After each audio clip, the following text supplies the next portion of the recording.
I'm Reverend Koji Jeff Ezaki of Haleiwa Jodo Mission. Thank you for listening to my YouTube sermon. Today, I would like to talk about do good deeds mindfully. We humans are made of two things, body and mind. Body is solid, visible, and frangible.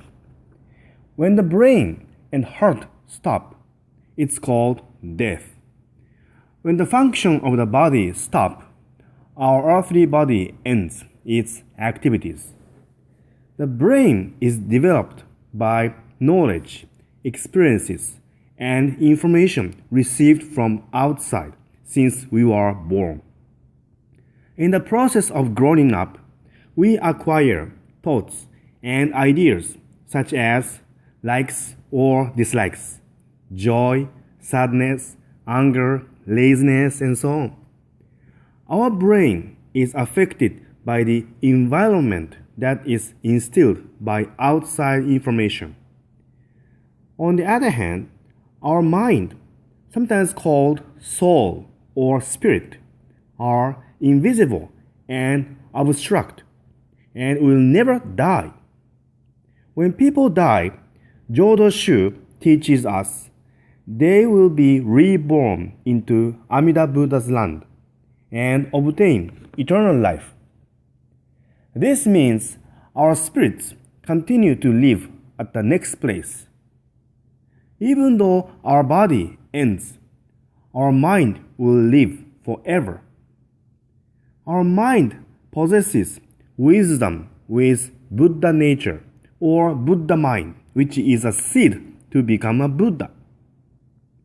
Buddhism says we must live mindfully, but not brainly.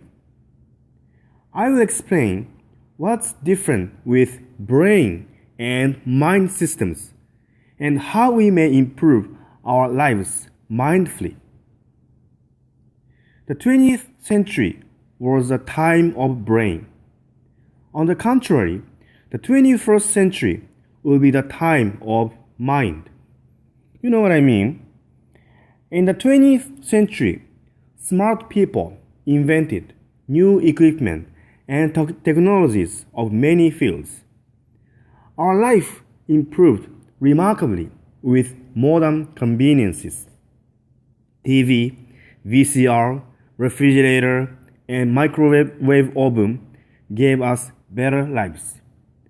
How many students studied at the college in the 19th century? How many people traveled all over the world 200 years ago? Our life surely elevated in the 20th century.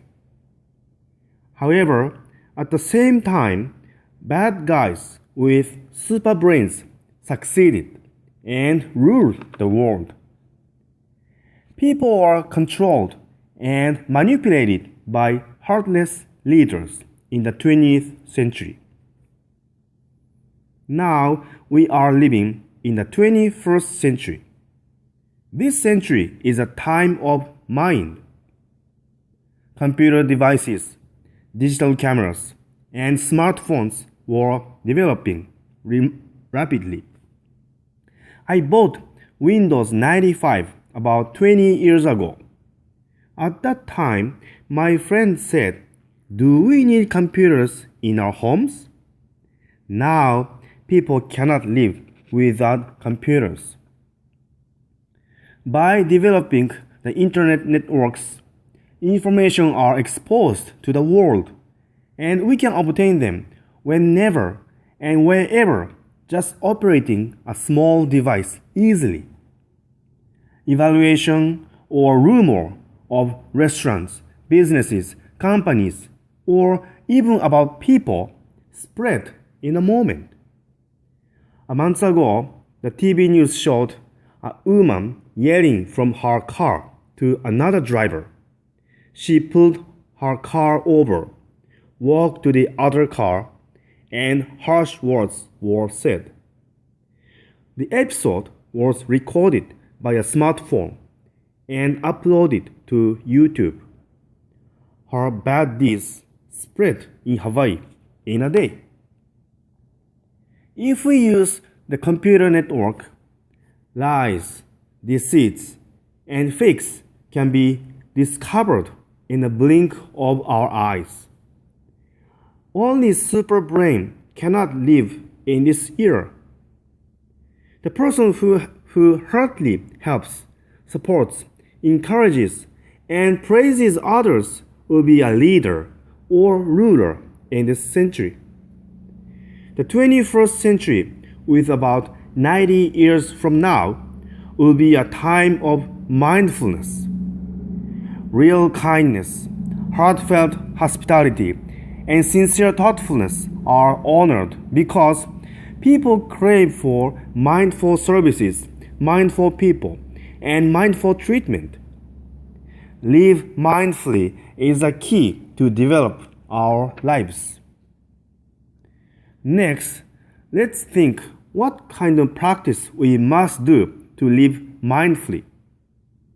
On the screen, there is a list titled The Way to Live Mindful, written by a Buddhist minister. Please look at it. The way to live mindful. Level 1. Keep clean around us. Keep a promise. Be punctual. Greet. Use positive words. Level 2.